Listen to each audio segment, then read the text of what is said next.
ZEE5 ಇರುವಾಗ ನೀವು ನಿಮ್ಮ ನೆಚ್ಚಿನ ಶೋಗಳನ್ನ ಎಂದಿಗೂ ಮಿಸ್ ಮಾಡಿಕೊಳ್ಳುವುದಿಲ್ಲ. ಅದು ಸಂಪೂರ್ಣ ಉಚಿತವಾಗಿ.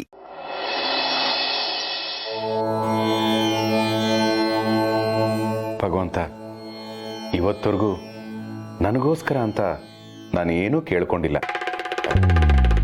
ಈ ಥರ ಹೇಳಿದ್ರೆ ನೀನು ಎದ್ದು ಬಂದು ಎದೆಗೆ ಓದಿತ್ಯಾ ಅಂತ ನಂಗೆ ಚೆನ್ನಾಗಿ ಗೊತ್ತು. ಯಾಕೆಂದರೆ ನಾನಷ್ಟೇ ಅಲ್ಲ, ಎಲ್ಲರೂ ದಿನ ನಿನ್ನನ್ನು ಕೇಳ್ಕೊಂಡೇ ಬದುಕ್ತಾ ಇರೋದು. ಅದೇ ಸಲಿಗೆಯಲ್ಲಿ ನಾನು ಒಂದು ಕೇಳ್ತೀನಿ, ಇಲ್ಲ ಅನ್ಬೇಡ. ಆ್ಯಕ್ಚುಲಿ ನಾಳೆ ನಮ್ಮ ಆಫೀಸಲ್ಲಿ ಫನ್ ಫ್ರೈಡೇ ಅಂತ ಒಂದು ಕಾರ್ಯಕ್ರಮ ಇಟ್ಕೊಂಡಿದ್ದಾರೆ. ಎಂಪ್ಲಾಯೀಸ್ ಎಲ್ಲ ಅವ್ರಿಗಿಷ್ಟ ಆಗೋ ಥರ ಫ್ಯಾನ್ಸಿ ಡ್ರೆಸ್ ಹಾಕ್ಕೊಂಡು ಹೋಗ್ಬೇಕಂತೆ. ನಿನಗೇ ಗೊತ್ತು, ನನ್ನ ಹೆಂಡತಿ ಮಕ್ಕಳನ್ನ ನಾನು ಫ್ಯಾನ್ಸಿ ಸ್ಟೋರು ಕೂಡ ಕರ್ಕೊಂಡು ಹೋಗಲ್ಲ. 100 ರೂಪಾಯಿ ಕೊಡಿ, ನಿಮ್ಗೊಂದು ಒಳ್ಳೆ ಫ್ಯಾನ್ಸಿ ನಂಬರ್ ಕೊಡ್ತೀನಿ ಅಂತ ಮೊಬೈಲ್ ಅಂಗಡಿಯವ್ನು ಹೇಳ್ದ. ನಾನು ಆಗಲೂ ಬೇಡ ಅಂತ ಹೇಳಿದ್ದೆ. ಅಂತ ನಾನು ಫ್ಯಾನ್ಸಿ ಡ್ರೆಸ್ಗೆಲ್ಲ ಖರ್ಚು ಮಾಡ್ತೀನ? ಹಾಗೇನಾದರೂ ಖರ್ಚು ಮಾಡೋಕ್ಕೆ ಹೋದರೆ ಮಂತ್ಲಿ ಬಜೆಟಲ್ಲಿ ಫ್ಯಾನ್ಸಿ ಪ್ರಾಬ್ಲಮ್ಸ್ ಆಗುತ್ತೆ. ಇಷ್ಟೆಲ್ಲ ನನ್ನ ಬಗ್ಗೆ ನಾನೇ ಯಾಕೆ ಹೊಗಳ್ಕೊಳ್ತಾ ಇದ್ದೀನಿ ಅಂದರೆ, ನನಗೆ 0 ಬಡ್ಜೆಟಲ್ಲಿ ಒಂದು ಫ್ಯಾನ್ಸಿ ಡ್ರೆಸ್ ಬೇಕು. ಅದಕ್ಕೆ ನೀನು ತಥಾಸ್ತು ಅನ್ನಬೇಕು. ರೀ ಗಿರಿ, ಏನ್ರಿ ಇಷ್ಟೊತ್ತಲ್ಲಿ ದೇವ್ರ ಹತ್ರ ಮಾತಾಡ್ಕೊಂಡು ನಿಂತಿದ್ದೀರಾ? ಗಿರಿ, ಆಡೋ ಮಾತಿಗೆ ಗೊತ್ತು ಯಾಕೆ? ಅದರಲ್ಲೂ ದೇವ್ರ ಹತ್ರ ಆಡೋ ಮಾತನ್ನ ಮಾತು ಅನ್ನಲ್ಲ, ಪ್ರಾರ್ಥನೆ ಅಂತಾರೆ. YONO what? ನಾವು ಮನ್ಸಾರೆ ದೇವ್ರ ಹತ್ರ ಏನೇ ಕೇಳ್ಕೊಳ್ಳಿ, ಅವನು ಇಲ್ಲ ಅನ್ನಲ್ಲ. ಅದು ನಿಜಾನೇ. ಹೌದು, ನೀವೇನ್ ಬೇಡ್ಕೊಂಡ್ರಿ? ಆಕ್ಚುಲಿ ನಾಳೆ ನಮ್ಮ ಆಫೀಸಲ್ಲಿ ಫನ್ ಫ್ರೈಡೇ ಕಾರ್ಯಕ್ರಮ ಇದೆ. ಎಲ್ಲರೂ ಫ್ಯಾನ್ಸಿ ಡ್ರೆಸ್ ಹಾಕ್ಕೊಂಡು ಹೋಗ್ಬೇಕಂತೆ. ಯಾರು ಸೂಪರಾಗಿ ಡ್ರೆಸ್ ಹಾಕ್ಕೊಂಡು ಬರ್ತಾರೋ ಅವರಿಗೆ ಸೂಕ್ತ ಬಹುಮಾನ ಅಂತ ಹೇಳಿದ್ದಾರೆ.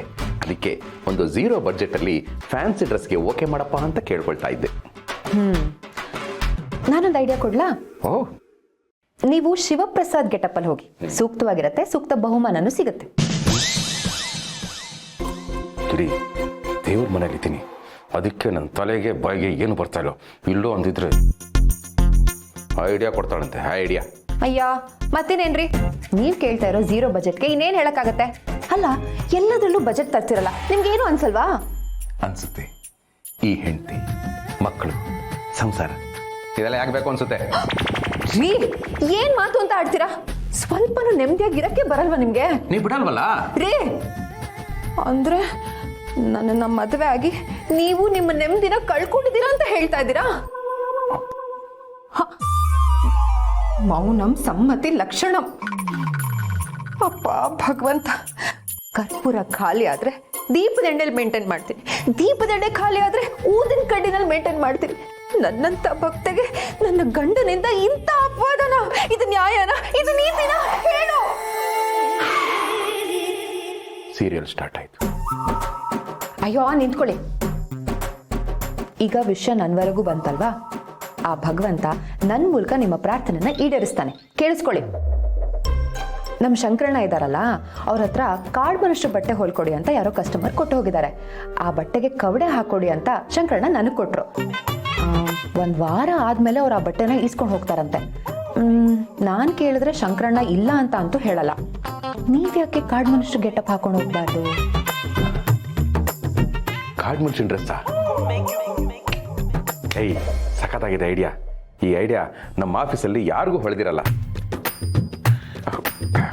ಗಿರಿ, ನಾನು ಕಾಡ್ ಮನುಷ್ಯನ್ ಗೆಟಪ್ ಹಾಕೊಂಡ್ರೆ ಥೇಟ್ ಕಾಡ್ ಮನುಷ್ಯನ್ ಥರನೇ ಕಾಣಿಸ್ತೀನ? ಗೆಟಪ್ ಹಾಕೊಳ್ಳಿಲ್ಲ ಅಂದ್ರೂ ಹಾಗೆ ಕಾಣ್ತೀರಾ. ಏಯ್, ನಾಟಿ. ಎನಿವೇಸ್, ಐಡಿಯಾ ಕೊಟ್ಟಿದ್ದಕ್ಕೆ ತುಂಬ ಥ್ಯಾಂಕ್ಸ್. ಭಗವಂತ, ಫ್ಯಾನ್ಸಿ ಡ್ರೆಸ್ಸಿಗೆ ಓಕೆ ಮಾಡಿದ್ದಕ್ಕೆ ಧನ್ಯವಾದಗಳು.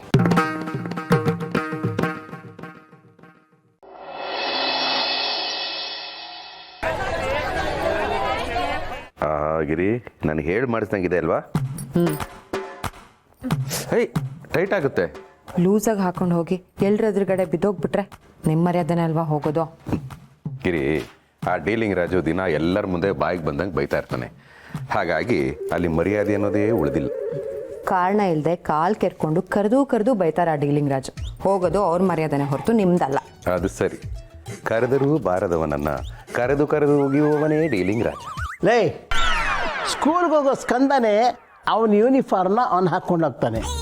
ನಿನಗೆ 3.5 ಕತ್ತೆ ವಯಸ್ಸಾಗಿದೆ. ನಿನಗೆ ನೀನು ಹೆಂಡತಿ ಡ್ರೆಸ್ ಮಾಡಬೇಕನ್ನೋ ಅಯೋಗ್ಯ.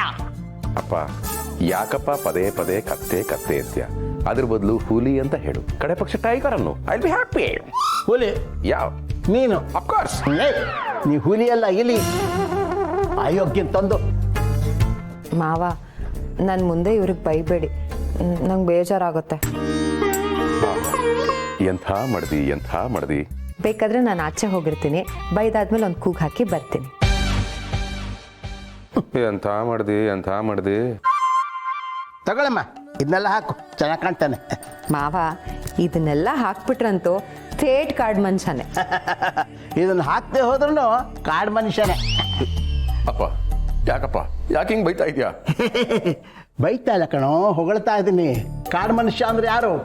ನಮ್ಮ ಪೂರ್ವಿಕರು, ಹಿಂದೆ ಗುಹೆಗಳಲ್ಲಿ ವಾಸ ಮಾಡ್ತಿದ್ದ ಆದಿಮಾನವರು. ಅವರಿಲ್ಲ ಅಲ್ವಾ ನಾವು? ರೀ, ನೀವೇ ಹೇಳ್ತಿದ್ರಿ ಸ್ಕಂದ ನಿಮ್ಮ ತಂದೆ ತರ ಅಂತ. ನಿಮ್ಮ ತಂದೆ ನಿಮ್ಮನ್ನ ಅವ್ರ ತಂದೆಗೆ ಹೋಲಿಸ್ದೆ ಪೂರ್ವಿಕರಿಗೆ ಹೋಲಿಸ್ತಿದ್ದಾರೆ ಕಾಡ್ ಮನುಷ್ಯ ಅಂತ. ಗಿರಿ, ಕಾಡು ಮನುಷ್ಯ ಅಲ್ಲ, ಕಾರ್ಡ್ ಮನುಷ್ಯ. ಮಿಡ್ಲ್ ಕ್ಲಾಸ್ ಜವಾಬ್ದಾರಿ ಹೊತ್ಕೊಂಡಿರೋ ಪ್ರತಿಯೊಬ್ಬನು ಕಾರ್ಡ್ ಮನುಷ್ಯ. Election card, Aadhaar card, PAN card, ration card, ಎಲ್ಲ ಕಾರ್ಡುಗಳ ಸರಮಾಲೆಯನ್ನೇ ಹಾಕ್ಕೊಂಡಿರ್ತೀವಿ. ಬೇಕಾದ್ರೆ ಮನೆ ಮುಂದೆ ಬೋರ್ಡ್ ಹಾಕ್ಬೋದು, ಕಾರ್ಡನ್ನು ಬಳಸಿ ವಾರ್ಡನ್ನು ಉಳಿಸಿ ಅಂತ. ಅಮ್ಮ ಗಿರಿಜಾ, ಹೀಗೆ ಬಿಟ್ರೆ ಒಂದು ಭಾಷಣ ಮಾಡ್ತಾನೆ ಇರ್ತಾನೆ. ಬೇಗ ರೆಡಿ ಮಾಡಿ ಕಳ್ಸಮ್ಮ. ಹಿಡ್ಕೊಳ್ಳಿ.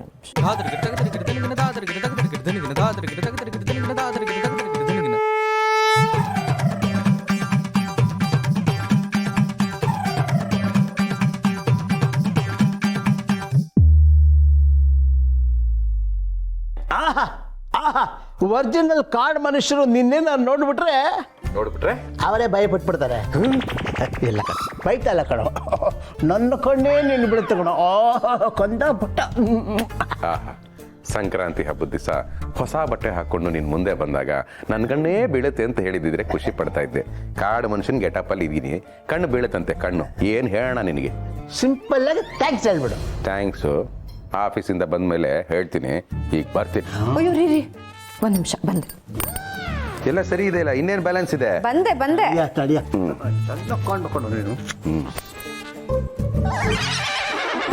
ರೀ ತಗೊಳ್ಳಿ. ಇದೇನು ಜೋಳಿಗೆ ಕೊಡ್ತಾ ಇದೆಯಾ? ಅಯ್ಯೋ, ನಿಮ್ಮ ಗೆಟಪ್ಗೆ ಆಫೀಸ್ ಬ್ಯಾಗ್ ಸೂಟ್ ಆಗಲ್ಲ, ಅದಕ್ಕೆ ಆಫೀಸ್ ಬ್ಯಾಗ್ನ ಈ ಜೋಳಿಗೆ ಒಳಗಡೆ ಇಟ್ಟಿದ್ದೀನಿ. ಕರೆಕ್ಟ್ ಆಗಿರುತ್ತೆ, ತಗೊಳ್ಳಿ. Very authentic. ಹಾಗಾದ್ರೆ ಫ್ಯಾನ್ಸಿ ಡ್ರೆಸ್ ಅಲ್ಲಿ ನನಗೆ ಫಸ್ಟ್ ಪ್ರೈಸ್. ಅನುಮಾನನೇ ಬೇಡ, ನೀನು ಹುಟ್ಟಿದಾಗಲೇ ನಿನಗೆ ಫಸ್ಟ್ ಪ್ಲೇಸ್ ಕೊಟ್ಬಿಟ್ಟೆ ಕಣೋ. ಯಾವ ಕ್ಯಾಟಗರಿಲಿ? ಕಾಡು ಮನುಷ್ಯನ ಕ್ಯಾಟಗರಿಲಿ. ರೀ, ಬೆಂಕಿಪಟ್ಟಣ ಖಾಲಿ ಆಗಿದೆ, ಬರ್ತಾ ತಗೊಂಡು ಬಂದ್ಬಿಡಿ. ಬೆಂಕಿಪಟ್ಟಣನೂ ನಾನೇ ತರಬೇಕಾ? ಯಾಕೆ ಮಂಜಿನ ಅಂಗಡಿ ಸಿಗಲ್ವಾ? ಬಾಕಿ ಕೇಳ್ತಾನೆ, ಹೋಗ್ಲಾ? ನಾನೇ ತರ್ತೀನಿ. All the best. Thank you. ನೀನು ಹೇಳಲ್ವಾ?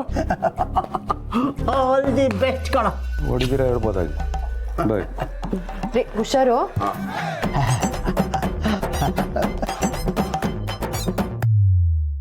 ZEE5 ಆಪ್ ಡೌನ್ಲೋಡ್ ಮಾಡಿ ಎಲ್ಲಾ ಸಂಚಿಕೆಗಳನ್ನು ಸಂಪೂರ್ಣ ಉಚಿತವಾಗಿ ನೋಡಿ.